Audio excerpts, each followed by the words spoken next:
Бележи едно чудо празници, како кинеската нова година, разноразни годиштини, како отворањето на лондонското метро или пак чествува ретко познати изуми, како машината за мазнење на лизгалиштата. Раан Гермик, главниот за Doodle во Google, вели дека целта не е само да се привлече што поголем број на корисници. The existential question of why. Тука сме да ги изненадиме и забавиме, на своевиден начин да му дадеме човечки лик на Google.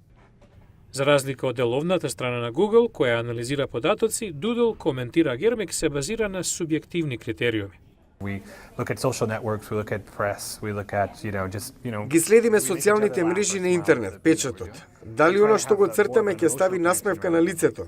Еден вид емотивна врска со корисникот. Колешката на Гермик, Дженифер Дом, наведува дека создаваат и по 300 Doodle креации годишно на различни јазици, но дека се држат настрана од политичките и контроверзни теми. Doodle екипата истакнува дека несекојдневниот хумор на креациите одразува културата на иновативност во Google и идејата дека интернет гигантот е забавно место и за корисниците и за вработените.